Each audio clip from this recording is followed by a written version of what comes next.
How to split and merge clips in Filmmaker Pro.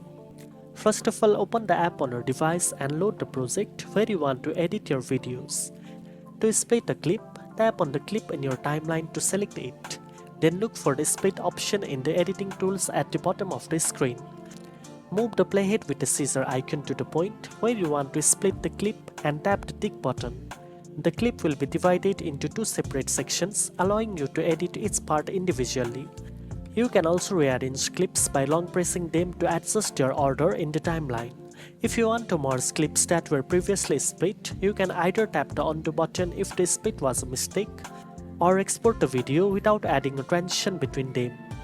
This way, the video will appear as a single merged clip since there is no dedicated merger option in the editing tools. After merging, you can import the video again and continue trimming, adding filters, or applying music as needed. Now you know how to split and merge clips in Filmmaker Pro.